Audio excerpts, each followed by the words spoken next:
இப்போ இருக்கிற பெரிய ப்ராப்ளமே கேஸ் சிலிண்டர் ப்ராப்ளம் தான். போகிற போக்கில் என்ன பண்ண போகிறோன்னே தெரியல. எங்கள் வீட்டு பக்கத்தில் இருக்க ஆன்ட்டிக்கு சிலிண்டர் காலி ஆகிடுச்சு அவங்களுக்கு காலையில். அதனால் விறகடுப்பு கடையிலேருந்து வாங்கிட்டு வந்து கட்டையை வாங்கிட்டு வந்து சாப்பாடு மத்தியானம் செஞ்சாங்க. இப்போ நைட்டுக்கு தோசை சுடுறாங்க அடுப்பில் தான்.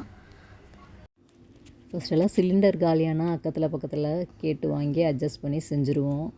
இப்போ யாருமே சிலிண்டர் புக் ஆக மாட்டேங்குது வரமாட்டேங்குதுன்றதால கொடுக்கவே யோசிக்கிறாங்க. அதனால் இன்றைக்கி போய் அடுப்பு வாங்கிட்டு வந்து விறகு வாங்கிட்டு வந்து அதில் தோசை சுட்டுட்ருக்குறாங்க. நாளைக்கு நமக்கும் இந்த நிலமை தான் போல் இருக்குது. இது எத்தனை நாள் நீடிக்க போகுதுன்னே தெரியல. 80s 90ஸில் இருந்த ஜென்ரேஷன் ஓகே, அவங்க அடுப்பில் சமைச்சிருப்பாங்க பழகிருப்பாங்க. இப்போ இருக்கிற ஜென்ரேஷனில் அடுப்புலலாம் சமைப்பாங்களா? கேஸ் இல்லைன்னா வர காலத்தில் அடுப்பில் தான் சமைச்சாகணும் போலையே. என்ன பண்ண போகிறோம்? இப்போ கேஸ் சிலிண்டர் இல்லாதனால ஹோட்டலுங்களே மூடிடுறாங்க.